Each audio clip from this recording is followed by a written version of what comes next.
आज का भी जो बफर सिस्टम का जो चलता है ना, ये वही अमेरिका की संस्कृति है। ऐसे करे भूता तो वहीं से आए, अपनी औलाद छोड़ के चले गए हिंदुस्तान में। मैंने देखा है जूते पहन करके खाते हैं और जूते पहन के सोते हैं। हमारी संस्कृति कहती है सोते समय आपके पांव खुले हुए होने चाहिए, और बूट चढ़ा करके ही सोता है। इसलिए ब्लड प्रेशर बहुत ऊपर जाता है, बहुत ऊपर जाता है, या नीचे चला जाएगा ऊपर चला जाएगा। तो सब झपट्टा मार मार करके सब खत्म कर दिया। भोजन को अपनी विशेष व्यवस्था में जोड़िए। भोजन स्नान के बाद कीजिए, हाथ मुंह धो करके कुल्ला करके और आसन लगा कर। भोजन में कुछ तरल चीज जरूर हो, कुछ भी। सूखी सब्जी स्वास्थ्य के लिए उतनी फायदेमंद नहीं है जितना कि तरली सब्जी जितनी फायदेमंद है। बहुत लोग भोजन के बीच में गुडुक गुडुक करके इतना पानी पीते हैं जो कि इसको इस बारी को विष पानी को जहर कहा गया। भोजन के बीच बीच में पानी पीना स्वास्थ्य को लाभदायक नहीं है। भोजन करने से 45 मिनट पहले पानी पीजिए जितना आप पी सके। भोजन के लिए बैठेंगे उस समय आपका जठर खुलेगा, और जब जठर खुलता है तो उस समय आप पानी पीते हैं तो जलती आग पर पानी डालोगे तो आग तो बुझेगी। बीच बीच में पानी पीते वो पचता नहीं है, खट्टी खट्टी डकारे लेते रहते हो, फिर कहते हो पेट में गैस बन गई, पेट फूल गया। भोजन का क्रम बहुत अच्छा रखिए, स्वस्थ मस्ती से अति प्रसन्न होकर के प्रसाद लें। मां अन्नपूर्णा की कृपा से, भगवान की कृपा से यह प्रसाद मिलता है। इसको पेट भरा हुआ नहीं, इसको भगवान का प्रसाद समझ के ग्रहण कीजिए।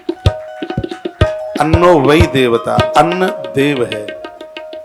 अन्न को देव रूप कहा गया है। जैसे जल को देवता कहा है तो अन्न को भी देवता कहा है। और आपको पता हो अन्न की अधिष्ठात्री देवी मां अदिति है, जो देवताओं की मां है। तो अन्न का दुरुपयोग करते हैं मां अदिति, उनके ऊपर रुष्ट हो जाती है। जिसके ऊपर मां रुष्ट होगी उनके बच्चे देवता तो अपने आप ही रुष्ट हो जाएंगे। इसलिए कभी भी अन्न का दुरुपयोग मत कीजिए। नमक कम है ज्यादा कोई फर्क नहीं पड़ता, रोज सही आज कम ज्यादा हो गया क्या फर्क पड़ता है। आप लड़ जाते हैं, घर में झगड़ा कर डालते हैं, पत्नी को गालियां भी दे देते हैं एक नमक के पीछे। इतना आक्रोशी स्वभाव हो जाता है। इसको तो भगवान का प्रसाद समझ करके स्वीकार कीजिए। बैठ करके मेरी बात तो मान लो, बिना नहाए अन्न मत खाना। स्वास्थ्य का कमाल देखिए, फिर आप 1000 बीमारियां भाग जाएंगी। स्नान के बाद खाया गया अन्न पचता है, क्योंकि नहाते ही जठर खुल जाता है, अग्नि जल जाती है। आप 12 बजे तक अखबार पढ़ते रहिए, भूख नहीं लगती।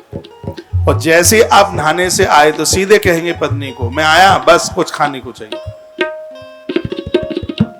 स्नान से इतना बड़ा स्वास्थ्य के ऊपर फर्क पड़ता है। भोजन करते समय लड़िए मत। भोजन करते समय मोबाइल ना सुनिए, ना मोबाइल चेक कीजिए। क्योंकि भोजन करते समय जैसे विचार होंगे हमारी बुद्धि वैसे ही बन जाएगी। इसलिए तो भोजन एकांत में किया जाता है, अकेले में किया जाता है। भोजन करते समय इसलिए मौन रहा जाता है। नहाते समय बोलें और भोजन करते समय मौन रहे। उस समय बिल्कुल बोलने की जरूरत नहीं है, लेकिन लोग उल्टा ही करते हैं। भोजन करते समय जरूर बोलेंगे और दुनिया भर का बोलेंगे, बीच में विराम भी नहीं लेंगे। अपने भोजन के समय को बहुत अच्छा कीजिए, बहुत बढ़िया कीजिए। रात को, आधी रात को आप खाते हो, यह स्वास्थ्य के लिए बहुत दुखदाई है। जो रात्रि को 11-12 बजे, बहुत लोग तो रात को 1 बजे खाते हैं, यह स्वास्थ्य के लिए बहुत हानिकारक है। रात का आपका भोजन है, आपका आहार है, वो समय से हो जाए। वर्णन तो यह है कि आपके बिस्तर में और भोजन में 3 घंटे का अंतर हो। अब ऐसा तो है नहीं कि आप 12 बजे खा के फिर 3 बजे सोए रात में। ऐसा तो तब हो सकता है कि आप 7 बजे 7:30 बजे भोजन ले लें और लास्ट 10 बजे तक सो जाए। आज के युग में लोग 1 बजे से पहले सोते नहीं और काम कुछ भी नहीं होता, सोते नहीं। रात को चाहे जब तक जगवा लो, लेकिन सुबह उनको जगाने को मत करो। जो ब्रह्म मुहूर्त में जो सोते हैं उनके संपूर्ण पुण्य क्षीण हो जाते। अपने जीवन को संभालिए,